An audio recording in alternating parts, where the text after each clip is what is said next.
ngira mfata umwanya wo gushimira abakozi b'Imana bose muri Adonai. Nataka nichukue muda kushukuru watumishi wa Mungu wote ndani ya Adonai. Mu bumwe mu buryo budasanzwe dufise no kuyoboka bayobokera umupastori wabo. Kwa umoja ambao tuko nao na pia kwa kutii na kunyenyekea chini ya mchungaji ambaye tuko naye. Munkundire dukomera amashi abakozi b'Imana bose muri Adonai. Watumishi wa Mungu wote ndani ya Adonai. Imana yo mu ijuru, Bwana Mungu wa mbinguni, ibampera umugisha mwinshi. awabariki. Okay, hari impamvu dufise zo gushima Imana. Tunayo sababu ya kumshukuru Mungu. Hari ivy'Imana yakoranye natwe. Na yale Mungu ametumika pamoja nasi. Hari ijambo twagendeye mu myaka 3 bitangura. Tuliotembelea miaka 3 ambao riri muri Zaburi chapitre 60. Liko ndani ya Zaburi sura ya 60 verset 12. Mstari wa 12. Ivuga iti, inasema kwamba hamwe n'Imana pamoja na Mungu tuzokora tutatenda mambo makuu. Que quelqu'un dise amen. Amen. Ero hari ibikomeye Imana yakoranye natwe. Kuna mambo makuu Mungu ametumika pamoja nasi. Imana ihabwa icyubahiro. Amen. Nohera ku cyambere, ikianzia ku cha kwanza, nuko twaje hano hariho umusozi muremure w'Iyarara. Ni kwamba tumekuja hapa palikuwa mlima mkubwa wa Yalala. Nibaza benshi ko mubizi mubyibuka. Nafahamu wengi mnavifahamu. Nibuka na premier vice president yaje ngaha. Nakumbuka na premier vice president amekuja hapa. Aje gushimira ishengero rya Adonai. Anakuja kushukuru kanisa la Adonai. Gaston Sindimwo. Yaje ngaha tumaze imyaka 2. Amekuja hapa tunamaliza miaka 2. Aje gushimira ishengero rya Adonai. Amekuja kushukuru kanisa la Adonai. Ni hari umusozi gusa. Hapa paukuwa Jalala tu, mlima wa Jalala. Umusozi w'Iyarara gusa. Hakukuwa mlima wa Jalala tu. Hari umengo yari kambi y'abanyarumogi. Lakini pia ilikuwa kama kuko kambi ya wafuta bangi. Abana imisore y'u Burundi. Vijana wa Burundi. Hariho n'abava muri Rohero. Na wanatoka mu Rohero. Baza kunywera ngaho urumogi. Walikuwa wanakuja kunywa hapa kuvutia bangi hapa. Harononye abantu benshi ane gose. Pameharibu watu wengi zaidi. Abana bari bafise kazoza. Nawe walikuwa na fitire nzuri. Satani yarabononye barononekara serizo. Shetani amewaharibu wakaribika hakika. Hari ububandi burengeje. Walikuwa ubandi wa zaidi. Ubusuma n'ububandi. Wizi wa ajabu. Bwana tusaidie. Amen. Ariko no munsi turashima Imana. Lakini leo tunamshukuru Mungu. Ahari Yarara kwenye palikuwa Jalala. Ndibaza ko mubona ibiriho uno munsi. Leo mnaona bibiko siku ya leo. Reka dukomere iyo Mana amashi menshi cyane. Acha tumshangilie Bwana Mungu kwa makofi mengi. Wari umusozi uhagaze hejuru yawo, hejuru kuri uwo musozi w'Iyarara. Ulikuwa mlima ukiushimama juu. Wabona muri Kongo neza n'ivyo muri Kongo kayibona neza. Ulikuwa unaona Kongo vizuri na vya Kongo vyote tunaviona. Ubwo rero tugitangura hano. Kwa hiyo tukingali tunaanza hapa. Tukiza hano. Tukingali tunafika hapa. Hari abatwita ko twasaze. Piko walikuwa wanatuambia kama tumesara. Jewe nyine bakambira ngo wewe warasaze. Mimi wameniambia kama nimesara. N'amashuri wize. Na masomo umesoma. Ahubwo uri gipfu. Uko pumbavu. Ute witwa kuri umu engineer. Aje unaitwa kama ni engineer. Ushobora kuja gushinga ishengero mu Iyarara indani. Unakuja kuweka kanisa Jalala ndani. Ni hehe wabone ishengero ryo mu Iyarara? Fasi gani umeona kanisa la Muyalala? Abandi mu kudutyoza no kudutuka. Wengine kwa kutukana na kutuchekelea. Bakanabwira abandi. Wanaambia wengine. Mbe nawe usengera muri rya shengero ry'Ikiyarara. Na wanaenda kuombea kwa ile kanisa la Kiyalala. Kugira ngo bace intege n'abakristo bazao dusenga. Kwa sababu wavunje moyo na wakristo wanakuja kuomba. Ariko ndashima Imana. Lakini namshukuru Mungu. Kuko na Yesu. Kwa sababu na Yesu pia. Ni umwami w'abami. Mfalme wa wafalme. Niwe yaremye ijuru n'isi. Aliyeumba mbingu na nchi. Muvyumve neza. Muvisikie vizuri. Niwe yaremye ijuru n'isi. Aliyeumba mbingu na nchi. Reka ndagacishe mu gato kugira ngo kubitahure. Jumukaelewe. Kuko hari abibaza ko atari we yaremye ijuru n'isi. Biko wanajifikiri kwamba sio ndio wanaumba mbingu na nchi. Jean chapitre 1 Yohana sura ya kwanza mstari wa kwanza. Havuga ati ubwa mbere na mbere jambo yariho. Hapo mwanzo palikuwepo neno. Kandi jambo yabanye n'Imana. Naye neno alikuwa pamoja na Mungu. Kandi jambo ni Imana. Naye neno alikuwa ni Mungu. Nagomba ndababaze uwo jambo ninde? Natani waulize uwo neno ni nani? Ninde? Ni nani? Si Imana data no ni Yesu Kristo. Ni Yesu Kristo. Imana ihabwa icyubahiro. Amen. Verset 3 aho nyene. Hapo habati kandi mu vyaremwe byose yaliyoumbwa yote nta cyaremwe kitaremwe nawe. kilichoumbwa kisichoumbwa na Donc yeye. vyose vyaremwe Inamaanisha yote jambo. yaliyoumbwa yameumbwa pamoja na neno. muriko munyumva neza. Mko mnanisikia Ntabwo vizuri? ari data yabiremye. Sio baba Mungu aliyoyaumba. Data ntabwo ari data yabiremye. Sio baba aliyeyaumba. Reka ndababwire ko le père planifie. Acha niwaambie kwamba Mungu Le père a anapangilia. planifié la création. Baba amepangilia kuumba. Mais celui qui a ramené à l'existence Lakini aliyeleta kuishi les pensées, les projets du Père, mipango na mawazo ya c'est la baba parole. ni neno. Et la parole ni Jean, ni Naye Yesu neno Kristo. ni Yesu Kristo. Imana ihabwa icyubahiro. Amen, hallelujah. Mu Bikolosayi naho Wakolosai napo igice cya mbere umurongo wa 16 sura ya kwanza mstari wa 16. umurongo wa 15 niho avuga ati ce fils, le fils, Mstari wa 15 c'est-à-dire anasema, Jésus, huyo mwana ambaye ni Yesu Verset Kristo. 16. Mstari wa 16. car tout ce qui a été Kwa sababu créé, vyote vilivyoumbwa, les choses visibles et les invisibles, vinavyoonekana na visivyoonekana, ilibonekana n'amaso yacu, vinavyoonekana n'ibyo kwa tutabona macho n'amaso yetu na yacu, vile tusivyoona kwa macho yaba yetu, ari ibyo mu ijuru, vya mbinguni, yaba ari ibyo mu isi, vya duniani, n'ibiri kuzimu indani, vya kuzimu, kuvuga izahabu, na petroli macho n'ibindi zahabu, byose, petroli, fedha na vingine vyote, que ce soit les trônes,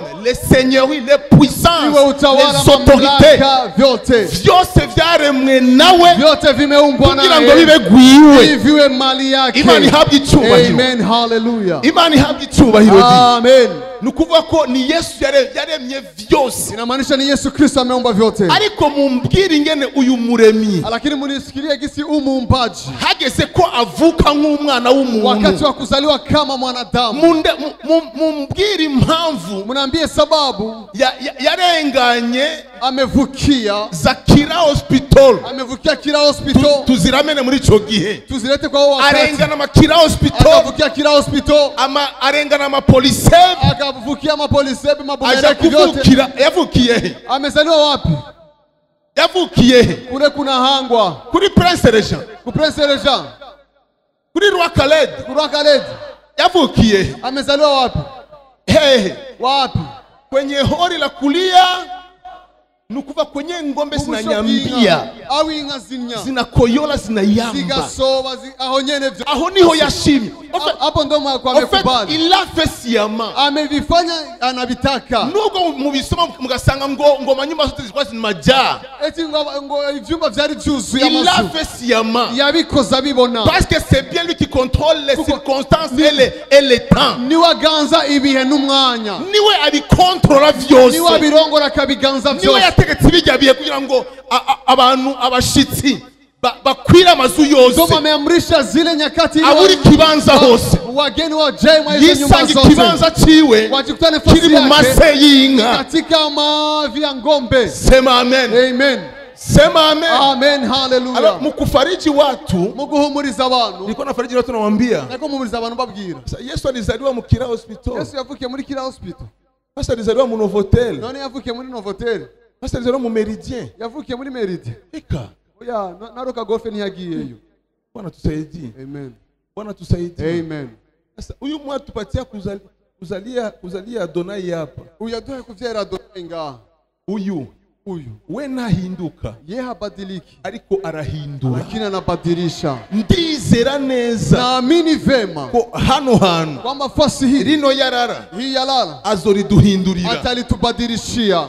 Semeni amen. Amen. Rero nimba twisanze uno munsi, kama tunajikuta leo bimeze uko unye, biko ligisi vilivyo leo, ibi ni bihambaye vya Kristo nyene, ni maajabu na makuu ya Kristo. Reka mumumpera amashi menshi kuko yakwiriye. Acha mshangile kwa makofi mengi kwa sababu anastahili.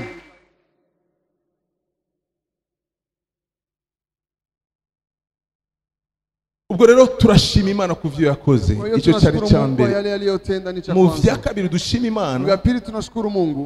Hano hantu nafasi hii twafashe iyi parcelle turayipanga. Tumechukua hii parcelle tukaipanga. Turapanga.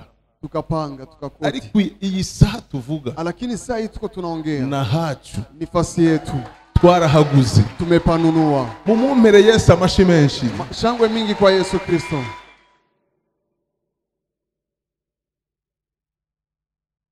Parcelle ya Bujumbura kandi ya Bwiza. Parcelle ya Bujumbura pia Bwiza. Mutibagiye ko d'après la politique du gouvernement, musabu kwamba kuhusu na politiki ya gouvernement, Bwiza Nyakabiga na Buyenzi ubu biri connecté kuri centre ville. Biko connecté na centre ville. Semeni amen. Amen. Nilimwambia Mungu, nabwiye Imana, sisi hatutoki hapo. Kani tuzova ngaha. Mwenye rupango alitupatia 12 mois. Mwenye rupango yaduha ya mezi 12. Tukiriha amafaranga ya loyer. Tukingai tunalipa pesa za kukodi. Kanda duha 12 mois. Tena katupatia miezi 12. 12 mois muda fisa yo mafaranga. Hiyo miezi 12 kama hamuna hizo pesa. Parcelle yanje ndayiha abandi. Parcelle yangu nitaipatia wengine. Namwe muzomenye yo muja. Na mwe mtatafuta pa kwenda. Ndabwira nyene urupango. Nikamwambia mwenye upango. Ari wigeze gupangisha Imana. Biko mwaliwahi kumpukodeshia Mungu. Ho upangisha Imana, Imana igupangire nkande wewe. Upangisha Mungu, Mungu akupangie kama nani? Hama wimura Imana urinde wewe. Alafu hamishe Mungu wewe kama nani? Cyangwa Imana niyo yo kwimura wewe. Ama Mungu ndo kuhamishe wewe. Iyo kwimuye kwimura nabi. Wakati anakuhamisha vibaya. Usifikiri Mungu akikuhamisha atakuhamisha na kutusha munyuma na kuingiza mwingine nyuma. Niyo mvira ngo Imana ni yakwimuriza kwimuri gukura munzi kwinjiza mwingine. Akwimuye gukuranga hagutwarahe. Akikuhamisha atakutoa hapa na kupeleka wapi? Agutwarahe. Atakupeleka wapi? Sema amen. Ndamubwira en termes qui sont clairs. Ndamubwira mugabo kira noneho. Lakini farijika. Twe izo 12 mois nizizoshika. Sisi yo miezi 12 haitafika. Turizera neza ko tuzohagura 12 mois zitaragera. Tunaamini vema kwamba tutapanunua 12 mois za eneo. Nta bazungu dufise. Hakuna wazungu tunao. Nta bazungu dufise. Hatuna wazungu. Ni isaha nabo dufise. Na sai hatuna wazungu. Kandi nta nabo dukeneye. Iki munyumve neza. Nta nabo dukeneye. Hatuwahitaji. Semeni amen. Amen. Ndazi impamvu. Najua sababu. Impamvu mvuze ko atabudukeneye. Sababu tunasema kwamba tuwahitaji. Nuko nzi neza ko ijambo ry'Imana rimbwira riti. Ni kama najua kama neno la Mungu linaniambia kwamba ukuboko gutanga. Mkono unaotoa. Niko guhezagirwa. Ndio unaobarikiwa. Iyi niyo mpamvu abazungu. Hii ndio sababu wazungu baguma bari hejuru yacu. Wanabaki kwa juu yetu. Nuko Afrika. Ni kwa sababu Afrika imenyereye kwakira gusaba. Kupokea kuomba. La main qui reçoit, mkono unaopokea, uko kwakira kwa makuri munsi misi yose. Mkono unaopokea ndio unabaki chini. Yuko gutanga. Chini ya mkono unaotoa. Ubu uriko wiyaturira kuvuga uti. Unakuwa unajikiria kusema kwamba jewe nzokoma ndiyo Bwana. Nzokoma ndiyo Bwana. Mimi ndabaki kuwa ndiyo Bwana, mzungu ndio. Wewe uzoba umwami wanje. Wewe utakuwa mfalme wangu. Nanye nzoba esclave wawe. Na mimi ndakuwa esclave wako. Niyo mpamvu abazungu baduhonyera uko bishakiye. Ndio sababu wazungu wanatukandamiza kisi wanataka. Bwana tusaidie. Amen. Bwana tusaidie. Amen. Alors turiga turigisha principe zugutanga dutangira ubwami. Tukajifunza principe ya kutoa tunatolea ufalme. Kandi sinashaka kubwira abandi ibyo je ntakora. Na mimi sikuwa nataka kuambia wengine vya mimi situmiki. Nimba hari umuzungu wa mbere muri Adonai. Kama mzungu wa kwanza mu Adonai. Nuyu nyene muri ko muvugana nawe. Ni huyu mko mnaongea naye. Semeni amen. Amen. Semeni amen. Amen. Ndi pastor wirishe hayo abantu batangara ati pastor wa ikanisa. Niko mchungaji wa kanisa pastor Wilshege. Anenga mu bisi na siya sogeye. Yinjana muri bisi natwa ngo egerayo. Nabwiye abantu ndi. Niambia watu kwa. N'abanyadonai barabizi. Na wanadonai wanajua. Tanke Imana kimaya mapine original. Wakati Mungu akingana nipatie mapine original. So yagendera. Nitayatembelea. Kandi nzoshima Imana kuri ayo mapine original. Nitashukuru Mungu kwa ayo mapine original. Atarigeragira crevaison. Ambaye akuwa ayatobokaga. Bwana sifiwe sana. Amen. Ariko nzobanza kubaka ingoro y'Imana. Nitaanza kujenga hekalu la Mungu.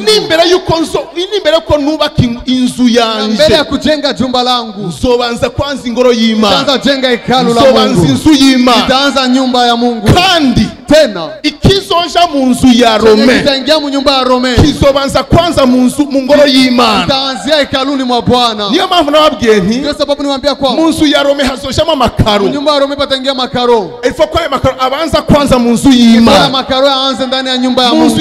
Mu nzu ya Rome hazojamo plafond Dubai. Nyumba ya Rome pataingia plafond Dubai, hapana plafond ya kawaida. Ifo plafond Dubai ibanza mu ngoro y'Imana. Plafond Dubai yaanze mu nyumba ya Mungu.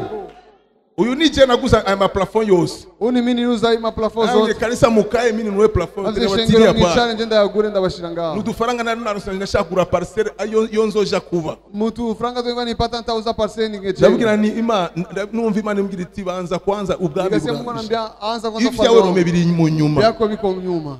Bwana sifiwe. Amen. Nimba mu nzu ya Rome hazoja plafond twita gypsum. Kama mu nyumba ya Rome pataingia plafond ya gypsum. Niyo yiyinye mubona. Ndo yiye iko hapa mbele. Izi tuzishira mu mazu y'aba VIP. Hii tunaziweka mu nyumba za ma VIP. Usubiyemo amazu y'aba VIP. Narudi ndani nyumba za VIP. Uko zirazimbye cyane rwose. Kwa sababu ziko bei sana. Nabwiye Imana ni nzobanza kwanza inzu yawe. Nzia nyumba yako. Ivyanje bizoza mu nyuma. Yangu bitakuya nyuma. Aha rero ahanje ndahejeje. Pangu namaliza. Nimwabona pastor agura imodoka ejo. Mkiona pastor na gari kesho msishangae. Na musinite Freemason. Mumu mnyite Freemason. Ndabivuze ahagaragara. Nasema wazi. Kuko umugisha wanje kwa sababu kuraza uri mwinshi. Ni mingi. Kuko nabivye vyinshi mu ijuru. Kwa sababu nimepanga vingi mbinguni. Nihagera ko nimbura. Mpakifika kufuna. Ijuru riri binsunikira. Mbingu likinisumia. Nimuzonyite Freemason. Musinite Freemason. Ngo yabikwiye kuzimu. Italitoa kuzimu. Ndazi ko abaporoti nivyo bibagize. Najua aporoto ndo kina watunza ndo byabo. Tuko pamoja. Ahanje narangije ya Yesu. Ya Yesu. Burorongera nitware kero n'ivyanje. Kwa ina tani tushurishe vyabo. Ariko kandi nzobonanya kandi n'ivyima. Lakini taendelea pia na vya Mungu. Semeni amen. Amen. Semeni amen. Amen. Bwana sifiwe sana. Amen. Ubwo rero parcelle twarayiguze. Kwa hiyo parcelle tumeuza. Twenyine Adonai. Peke yetu sisi Adonai. Hata financement yo hanze. Bila financement ya nje. Turagishimira Imana cyane rwose. Ico tunakishukuru Mungu zaidi. Mutupige makofi ya Adonai. Tukomera mashi ya Adonai.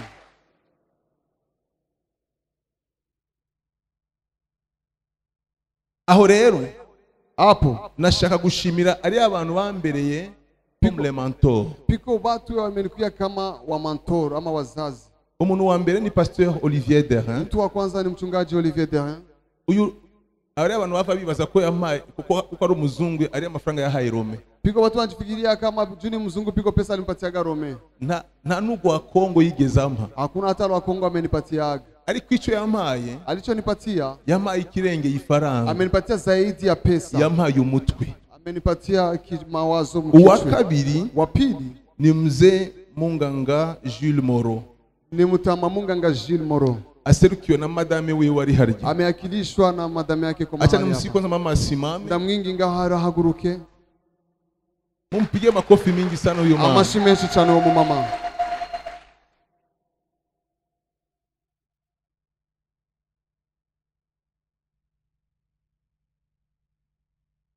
Huyu mama roho ya mume wake ndo roho yake.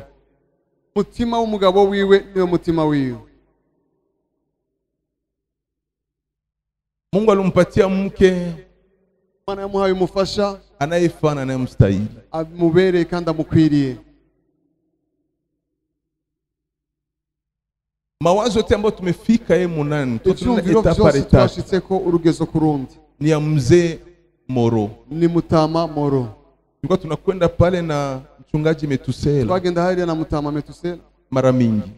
Kenshi tutakaa na mzee mume wake, tukichana n'umugabo wiwe, tunachangia pamoja, tugasangira, iko natusaidia mawazo, ariko dufashe vyumviro. Mais Rome, kazi ya Mungu nenda hivi, nenda hivi. Rome chibano gendo kunuko. Sawa, nipatia hiyo deli ya 12 mois. Ige bamwa deli ya mezi 12. Nikaja nikamwambia mzee. Nagenda ndamubwira mutama. Mzee akanambia anza strategia ya utoaji ya kanisa. Tamarambwira ngo gitangura kwitanga mu rusengero. Usitegemee kutafutisha nje mu bazungu. Niwitege kurondera hanze mu bazungu. Utakuwa déçu à la dernière minute. Biraguca intege mu minota ya nyuma. Wende hivi. Wegenda uko ugenda. Les stratégies qu'il m'a donné. Ama strategie yose yampaye. Ndio zeni mepratiquer hapa. Niyo nakoresheje ngaho. Nagiye mbona Imana yigaragaza umunsi ku wundi. Nimeona Mungu anajidhihirisha siku baada ya siku.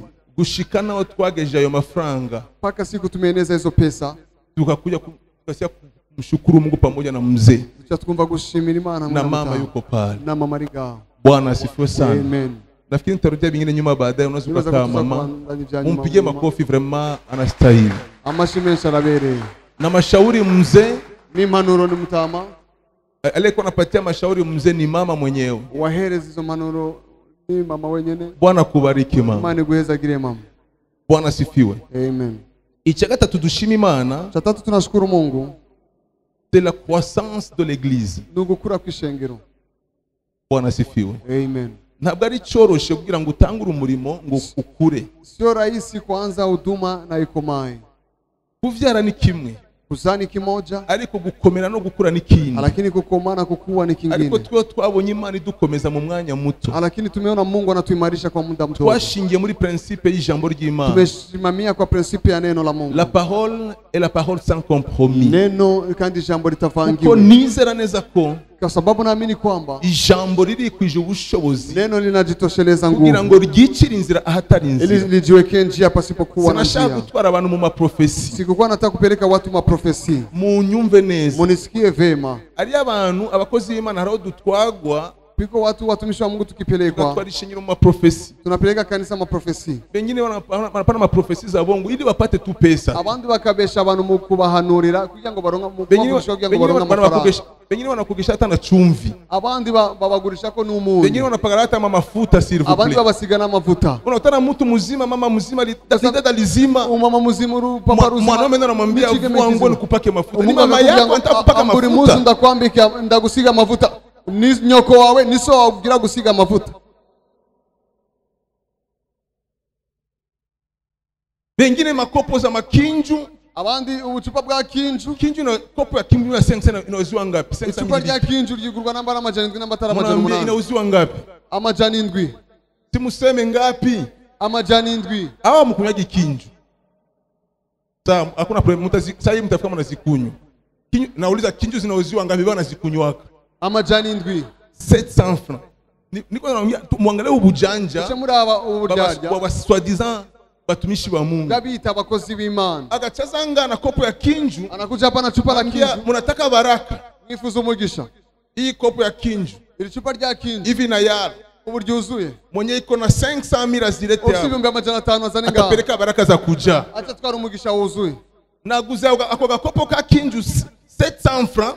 Niliuza gakopo ka kinju 700. Ariko wowe ukanguriye kuri 500,000 francs. Lakini wana kaniuzia ku 500,000 francs. Nimba hari ahantu apaki ibicucu vya mbere. Kama piko watu fasi pana jabi pumbavu vya kwanza. Ni mu barokore mu baporodi. Mu baporo.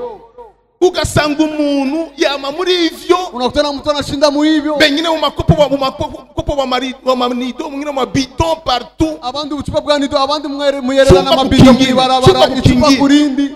Bengine banabayinika ayo mayi. Abandi bakabinika ayo mazi. Na banazibayinika na munayinika munayikika kweli. Kandi mukayina babyita gwiki mu Kirundi.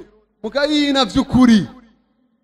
Kuvukira umwana muto, kwanzia kwa mtoto mdogo mwana kuinika, unakoma unazeka huko unazunga vyumba vya maombi partout. Ugashikusaza bakikwina.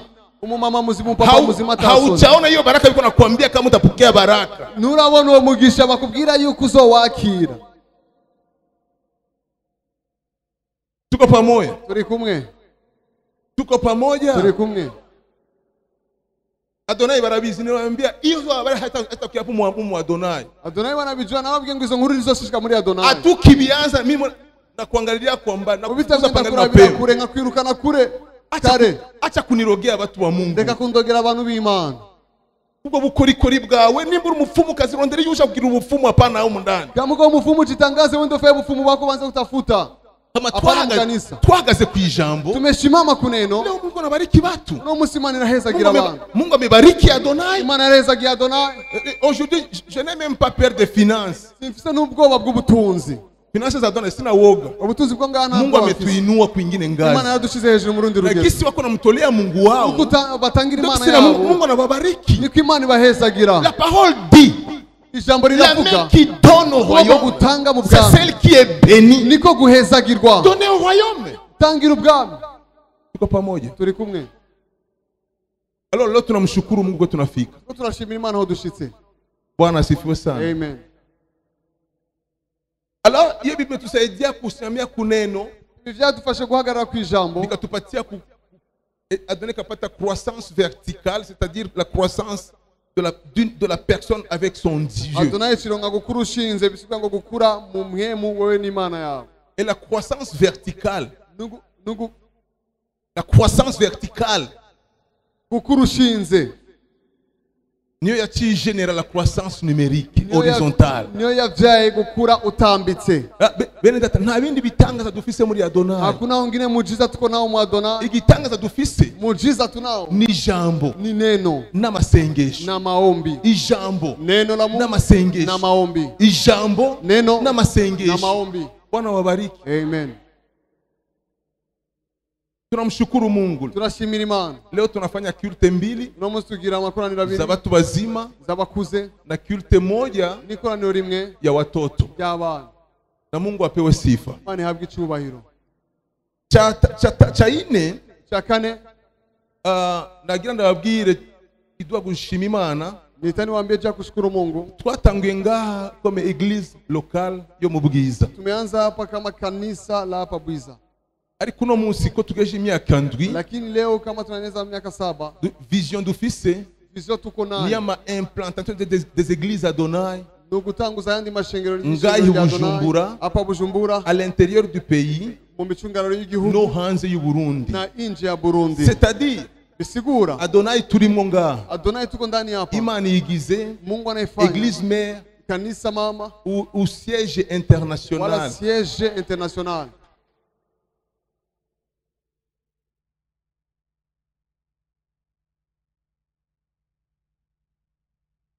Bwana sifiwe. Amen. Ubu tugerageza Hivi tuko tunajaribu kubaka muzacarama kujenga Charama, ari abo dushaka kurungika hariya iko vitu tunatuma kule n'ahandi, na pengine hanyuma no muri intérieur du pays. pia na mwentelele ya wingi. Iyi saha ndiko mvuga, Sasa hii niko nasema twatanguje umurimo tumeanzisha huduma muri kapitali ya Mozambique i kapitali ya Maputo. Mozambique Maputo. Tumpigie Bwana makofi. Amashimeshi kuhoraho.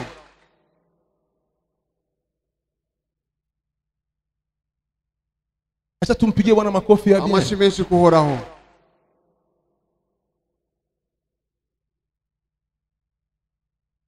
Permettez-moi de vous faire les salutations y'inshuti zacu z'Imaputo muri Mozambique, bana basalimu sana katika jina la Yesu. Unyemene ndabaye intasho z'inshuti zo muri Mozambique barabaramukije mu izina rya Yesu C'est une Kristo. église qui a commencé Ni ishengero ryatanguye ubu rimaze amezi 6, hivi namaliza miezi 6, batanguye ari indwi, wameanza wako 7, ariko uno munsi bageze tututuru ya 100.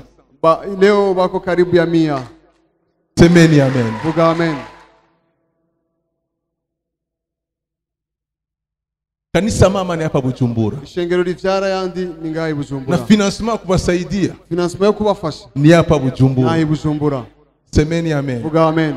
Iyi saha turo tuvuga, Sasa hii tuko tunasema turiko twitwarika kuguruza muri Kampala, naho tuko tunajishughulisha kuanzisha huduma Kampala.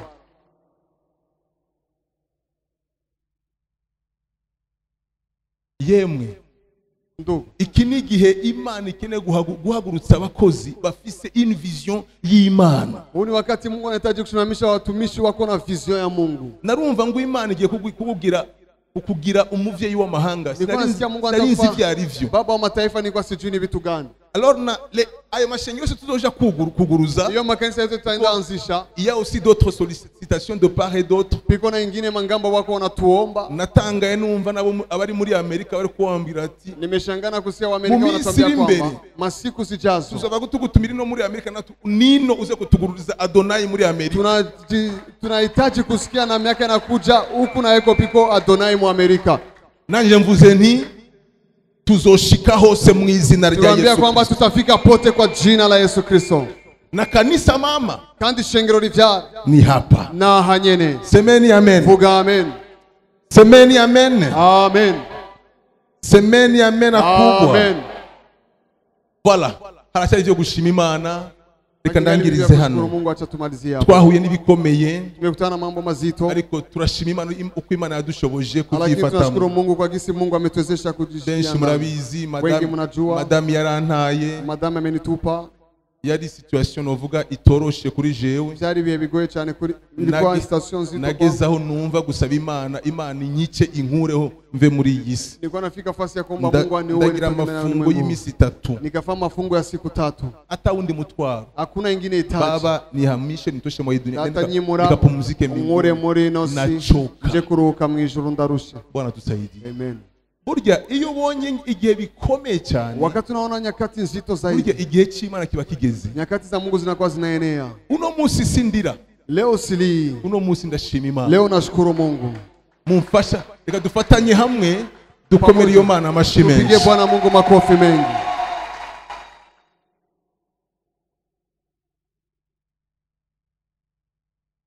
Pare aranta pare akanitupa, ariwe yari representant legal, ndio alikuwa representant legal, aranta akanitupa na nanitupia kuna vingine maneno juu anerako n'ibindi bijambo byinshi hejuru ya kunikatisha kichwa, byo kuncisha umutwe, kunyicisha. byo kuniuisha. Bwana tusaidie. Amen. Ariko Imana irakinga. Lakini Mungu Imana akanilinda. Yamaye abakozi b'Imana beza. Mungu amenipatia watumishi wa Mungu wazuri. Abo dukorana. Wewe tunatumika nao. Nukuri Imana ibampera umugisha. Hakika Bwana Mungu awabariki. Imana impa abana beza. Mungu akanipatia watoto wazuri. Qui sont loyaux à leur pasteur. Bagamburukira umwungere wao. Dans tous ces durs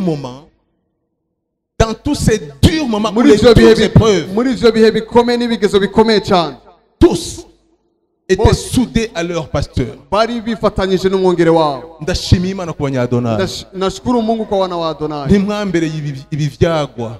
Hawakunikuia mwambere y'abana koko. Wamenikuia watoto hakika. Murashobora kwikomera amashi menshi Yesu abambe. Tupigia makofi mengi wana.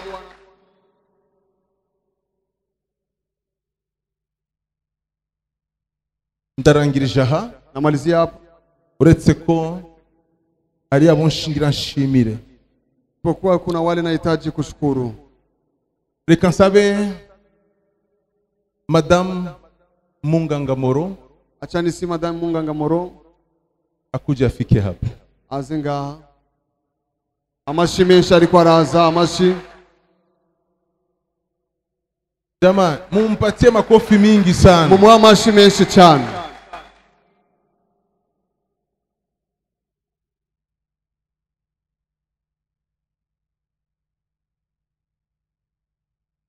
Turababaye, tunaumia kuko uyu muntu Imana yakoresheje kwa sababu mtume Mungu ametumia kugira ngo Adonai igere aho igeze uno munsi, ili Adonai ifike mahali nafika leo.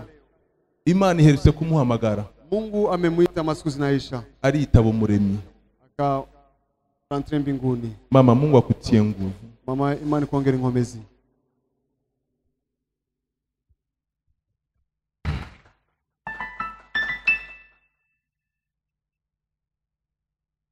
Ntabwo vyoroshe, sio rahisi ama mepesi. Twarateguye kumushimira nk'ishengero. Tumekuwa tumejitahidi kuandaa kumshukuru pamoja na kanisa. Yategezwa kuba ari kumwe Monsieur Madame. Walipaswa kuwa pamoja kama mke na mume. Ariko Imana kwatamnumwa yivuguruza. Lakini Mungu kwa sababu hana mshauri, Imana ikora ivyigomba. Mungu anatumika yale anayopenda. Niyo mpamvu yitwa Adonai. Ndio sababu anaitwa Adonai. Burya iswanuro ya Adonai ni Imana ikora ivyigomba. Maana yake Adonai ni Mungu atendaye yale anayopenda. Mungu hana mshauri, maana na muhanuzi fise, na hashaurishi mtu. Kandi ni hanuzi umuntu. Akitaka kufanya kitu, shatse gukora ikintu, anakifanya tu kama Mungu. Ikikora nk'Imana. Bwana tusaidie. Amen. Nta kintu kibabaje nk'icyo. Hakuna cyo kinaumiza kama hicho. Twamubona Monsieur na Madame batwakira turi mu bihe vyiza. Tulikuwa tunaona mke na mume nyakati nzuri, dusangirira hamwe, tunachangia pamoja. Ariko ino munsi ni ntuntu n'agahinda. Lakini leo ni huzuni. Niyo tugiye kumuraba, akesha tujana na Metusela, na wakati tunaenda pamoja na Metusela, kelekefona Madame wiwe, mara kidogo na Madame wake, tugiye kumuraba, tukienda mtizama, ari wenyene, iko peke yake. Dene databira babaje cyane rwose. Bandugu binaumiza zaidi. Burya Imana iduhamagarira evuga ati nimushime Imana muri vyose. Eti ni kushukuru Mungu kwa kila jambo. Mungu akutie nguvu mama. Imani kuongera inkomezi. Na Mungu akuwezeshe. Amen, hallelujah. Kabisa. Okay, tulipenda kumshukuru Mungu, tukifuza gushimira Imana kwa ajili ya mume wake, kubw'umugabo wiwe, na yeye mwenyewe ni familia, na ubwiwe n'umuryango. Ndio maana tunapenda kusi, nicyo gituma dushaka kwinginga, tuliandaa tukasema hao watu wenye tufikisha hapa kwenye tunafika. Twateke tuvuga ngo abantu badushikanya aho dushitse no munsi. Conseil zao ndio zitufikisha hapa kwenye tunafika. Impanuro zabo zadushikanya aho dushitse no munsi. Tumeandaa certificat. Twateguye impamya bushobozi. Kwa certificat hii certificat Mzee Moro tumeandika kama ni certificat d'honneur. Twavuze ko ari certificat y'icubahiro. Tumeandika tunasema nous sous-signés pasteur ingénieur Ndize Romain, byemejwe n'umwongere w'umwingenier Ndize Romain. Murambabara muko mwaseka kitu ka ingénieur mu ndani. Niju kama niko mu kanisa bananita pasteur. ndi mu rusengero banyita pastori, lakini niko na kazi yangu ya mikono ninafanya, ariko ndafite igikorwa canje cy'amaboko nkora, ninajenga manyumba ya watu. ndubaka amazu y'abantu. Ukinikutana ku chantier, usanze muri chantier, usinite pasteur, ntunyite pastori, unite ingenieur. nita ingenieur. Tunawe na preciser vizuri, ndabivuga neza. tunawe kinikuya vitu ya kujengea, nawe uje mu bintu byo kubakira. Usinikie kama pasteur utaniambia pasteur nifanyie kwa bure. Ntuzi umuryango pastori ngira ku buntu hoya. Unanikia kama ingenieur, untumbere nka ingenieur, unapasha kulipa ingenieur, kugutegerezwa kuriya ingenieur. Unanisikia vizuri? Uranyumva neza? Kazi ni kazi, akazi na akazi. Ukikuya hapa kanisani, uje ngaha mu rusengero, ndo nikuye kama pasteur, uze untumbere nk'umwungere.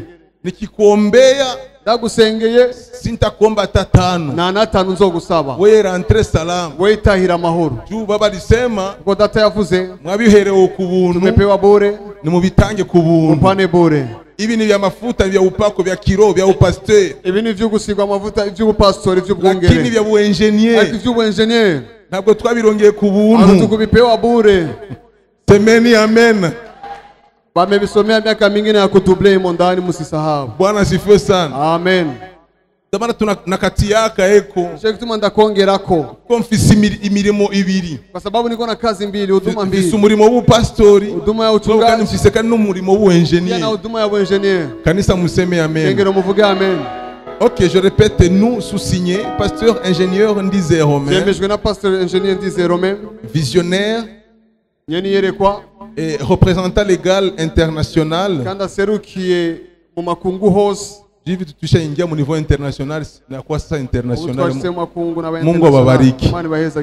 Des églises Adonai Revival Church. Adonai Revival Church. Décernant le présent certificat d'honneur à Mzee Munganga Jules Moreau. Pour son soutien indéfectible en tant que mentor de notre ministère Adonai Revival Church.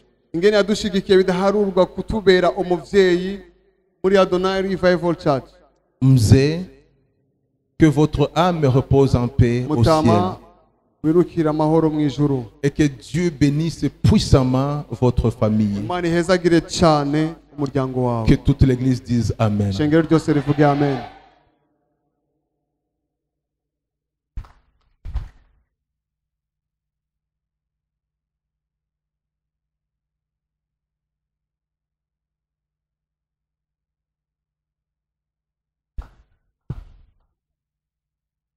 Twateguye agakado kaka envelope hamwe na kado kanumsi mama ninginge mama akatuleteye uzanire. Nafikiri mama ametusela akiwa msaidie huku mama.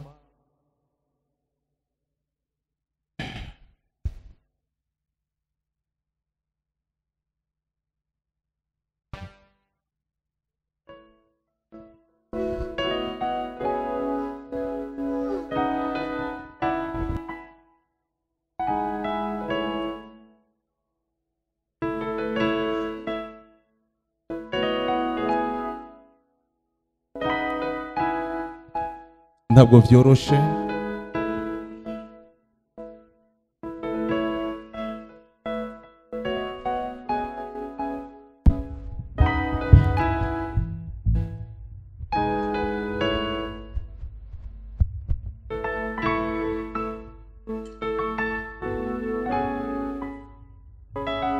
Reka nsabe abana biyo bari hano bahaguruke, watoto wake wako mahali hapa wasimame.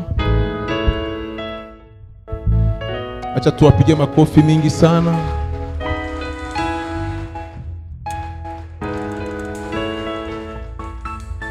Mungu awatie nguvu. Si jambo rahisi. Mungu awatie nguvu. Na muendelee kuwa karibu na mama. Muendelee kuwa nguvu zake. Bwana wabariki.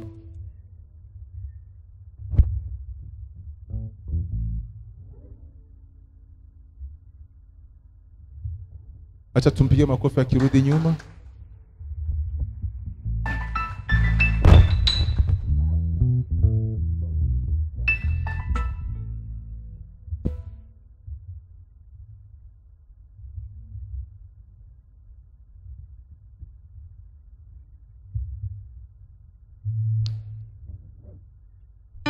Uwa kabiri twagira dushimire Wa pili tunahitaji kushukuru ni mama anaitwa Mama Marceline. ni mama yetu Mama Marceline. Acha tumsikie simame kwenye iko kwa heshima zake. Tumwinginge haguruka wari mu cyubahiro ciwe.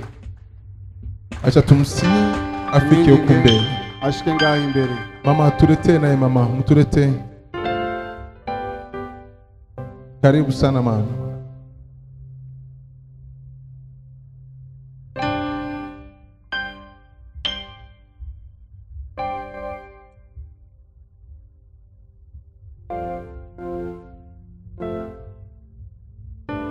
Watoto wake mko hapa nafikiri? Abana be bari ngaha ndibaza. Nilibaona pia walingia. Msimame watoto wa Mama Marceline. Familia Swedi msimame na Mungu awabariki. Mwetu na baruhusu mkia mkamate tu picha mkuye huko mbele.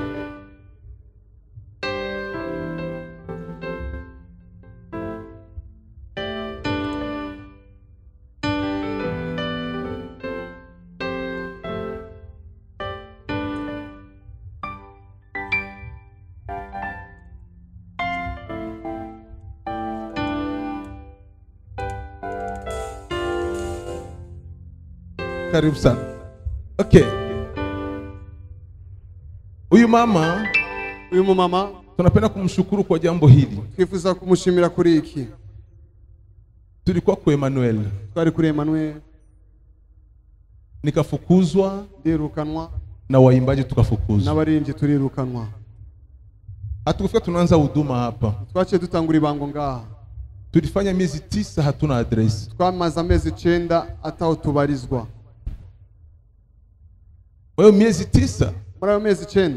Ninamshukuru Mungu, watumishi wa Mungu Mungu alitumikisha. Ndashimira Imana kwa bakozi b'Imana yakoresheje. Na miongoni mwa hao muri abo walikuwa karibu nami sana kwa Pastor Metusela. Wari hafi cyane yari Pastor Metusela.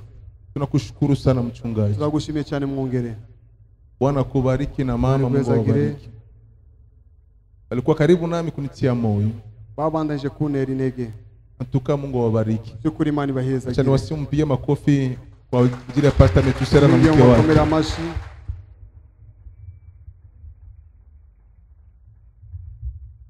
Tulikuwa ba sans adresse. Twari ataho tubarizwa.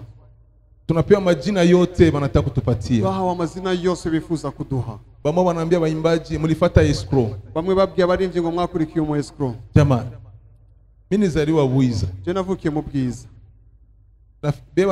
Bana nijua babwiza wote. Nimvira abanzi bose bo mu Bwiza. Siyawahi kuwa escrow maisha yangu mazima. Sindigera mba umufunga kiwani.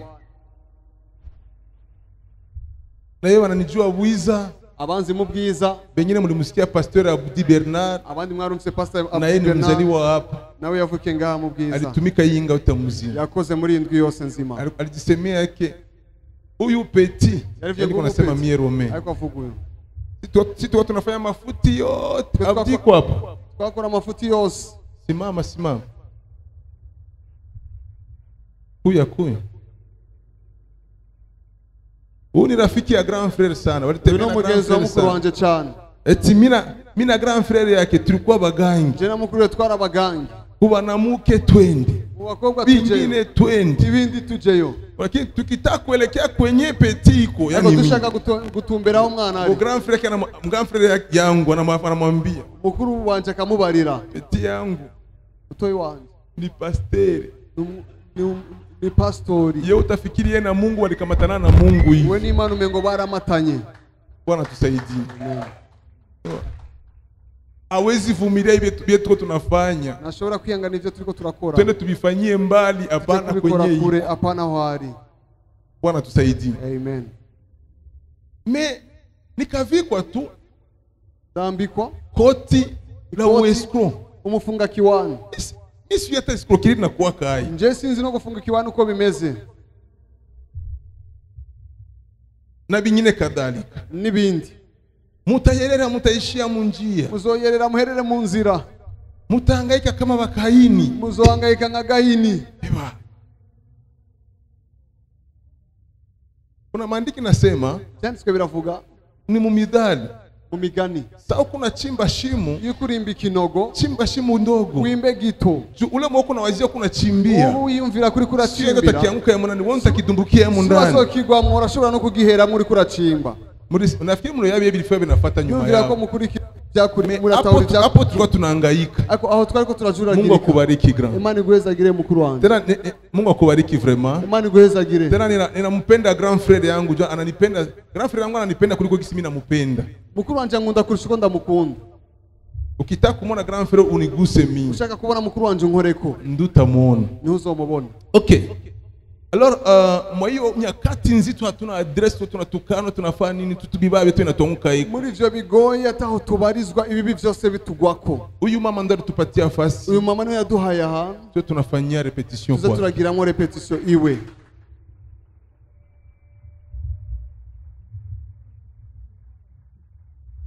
Turafise impamvu zo gushima Imana kubwiyo. Tunayo sababu ya kumshukuru Mungu kwa ajili yake. Kwa tunafanyia tuko pamoja na Pierre na madami yake, wanaishi kwake. N'umufasha wiwe baba iwe. Sikusikia hata siku hata moya. Sinigeze numva na rimwe Yenye anatuonyesha sura ya kunungunika. Atwereka umutima cyangwa ishusho ryo au kutuma ka message mwambia waimbaji no leo wananisumbua. Cyangwa bavuga ngo watugoye no munsi abaririmbyi batugoye. Hakuna. Sinigeze ndavyumva. Na ninafikiri hata kama akubitwambia. Niyumvira yuko naho atabitubwiye. Alipata mashambulizi ya kutoka kwetu tulitokaga ili atufukuze. Ninawazia. Ndiyumvira naho atabitubwiye arashobora kuba yararonse ibitero. Watu hivi wanakuwa na hekima. Hawezi bitwambia tu bisituvunje moyo. Abantu nkuko barafise ubwenge ntibashobora kubitubwira kugira ngo nibiducinege. Lakini hayo yote akayavumilia. Ariko ivyo byose aravyihanganira. Iko anasaidia watu wa sans adresse. Ariko afasha abantu badafise aho babarizwa. Babandi entre guillemets. Abo bita babandi ba escroc entre guillemets. Abafunga kiwani. Hakuna yeye kama leo ni arazi kuno munsi Mungu atatufikisha hapa kwa Imana dushikana aho dushitse no munsi. Mama tunapenda kushukuru. Mama tukifuza kugushimira. Huyu Mungu wa mbinguni tunayetumikia. Iyi Mana yo mwijuru dukorera akuone. Ikubone. Na Mungu yale ambayo ni haja ya moyo wako. Ibyifuzo by'umutima wawe. Mungu aikutendee katika jina la Yesu. Imana igukorere mu izina rya Yesu Kristo. Mungu akubariki. Imana iguhezagire. Na miongoni mwa baraka no hagati mu migisha Mungu akuongeze maisha marefu, akupatie maisha marefu katika jina la Yesu Kristo. Tunasema asante kwa yote ambayo umetenda. Turagushimiye ku byo wakoze byose. Leo tuko hapa kwenye tuko. Uno munsi turaho turi. Ntidushobora kwibagirwa iyo twavuye. Hatuwezi sahau mahali tulipotoka. Ntidushobora kwibagira aho twaciye. Hatuwezi sahau tulipopita. Ntidushobora kwibagira abatwitwararitse. Hatuwezi sahau waliojishughulisha na maisha yetu wakati mzito. Imana yo mwijuru, Mungu wa mbinguni, ikuduhera umugisha. Akutubarikie. Na Mungu akuinue. Kandi Imana igushire hejuru. Katika jina la Yesu. Jina rya Yesu Kristo. Tumpige Bwana makofi. Amashimeshi kuhoraho.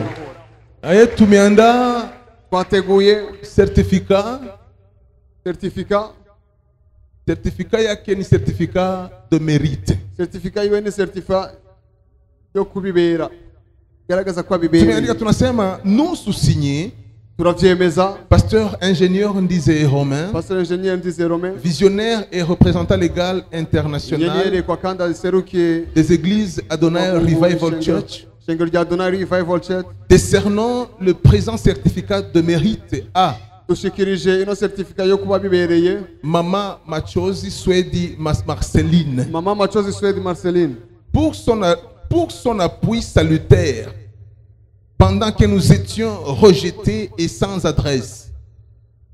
C'est grâce à vous, maman, que Dieu a fait le ministère Adonai ce qu'il est aujourd'hui. Amen. Amashimeshi.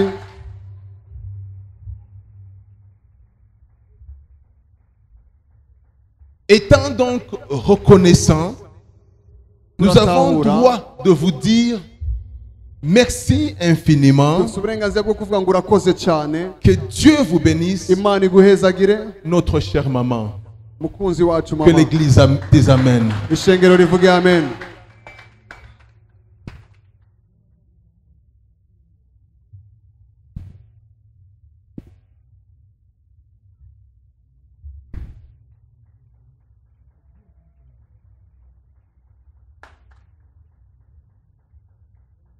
Tumeandaa na yeye zawadi Akemanyi na ka petite enveloppe niba sharito tutatukufikishie mama. kifuza Jinsi kubashikiriza kalivyo kapokee kametoka mu roho ya uko kameze watoto kose ukakire wanakupenda. umutima w'umwana gukunda.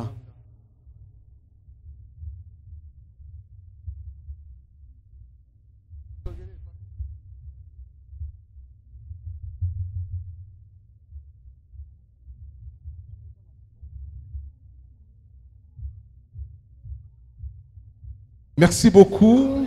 abashimiye Que Dieu vous bénisse Imana puissamment. ibahezagire cyane. Merci. Sasa murakoze. tuwapige makofi wakirudi nyuma. amashi menshi bariko basubira inyuma.